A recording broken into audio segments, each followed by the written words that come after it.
Another day, another food na naman tayo mga kaparing G. Nagluluto po pala tayo ng karne ng baboy. Pero ito po siya yung parte ng paa mga kaparing G. Bali, isisigang po natin gamit ang sinigang. Nor sinigang sa original Sampalok mix. Samahan din po natin ng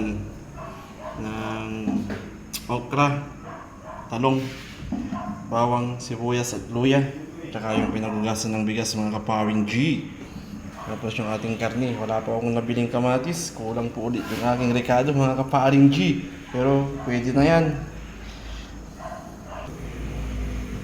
Lalagay na po tayo ng mantika mga kaparing G.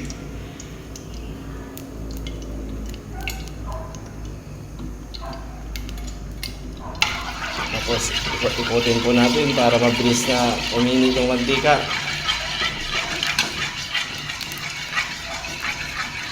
Tornado po natin. Yan po mga kaparing G, mainit na po yung ating mantika. Ilulog na po natin yung mga bawang sibuyas at luya.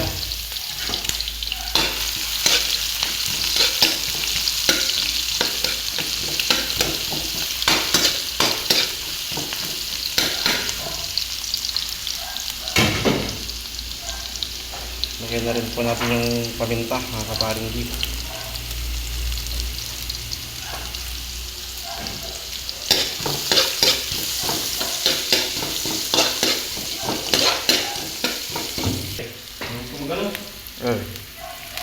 Sunod na po natin yung karne. Bali nasinan ko na po ito mga kaparing G. Pinabad ko na po kanina sa asin.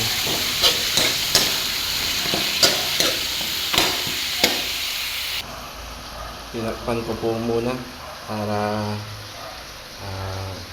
mag-isa kaparing G yung ating karne. Malit lang po yung pinangtakip ko. Wala na po kasing takip. Pinangtakip po ng ulam namin po. Alisin na po natin yung ating tinakip.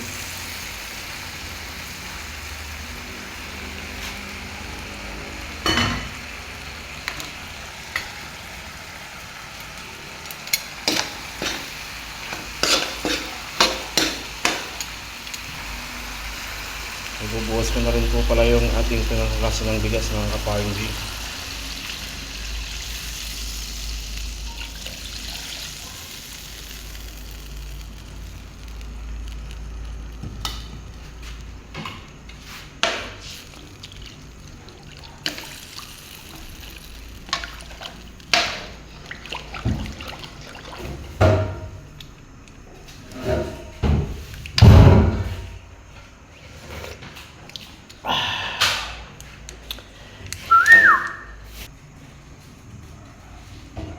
Lagyan po natin ng konting asin mga kaparing G.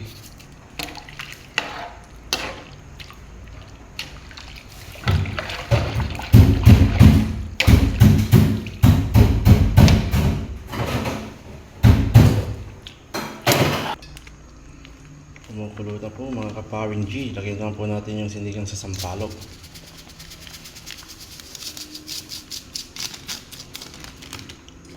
Lagyan na rin natin yung okra.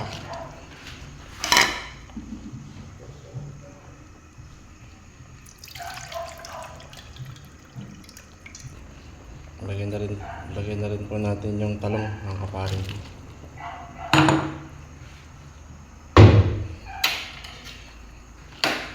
Lambot na rin po yung karne.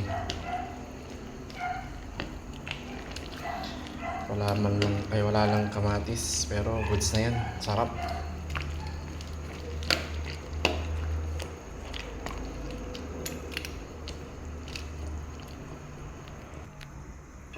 Tikman po natin mga kaparing G.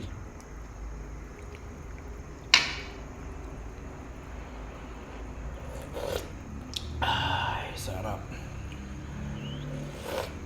Ay. Pwede na. Okay, ayos na. Sige po mga kaparing G.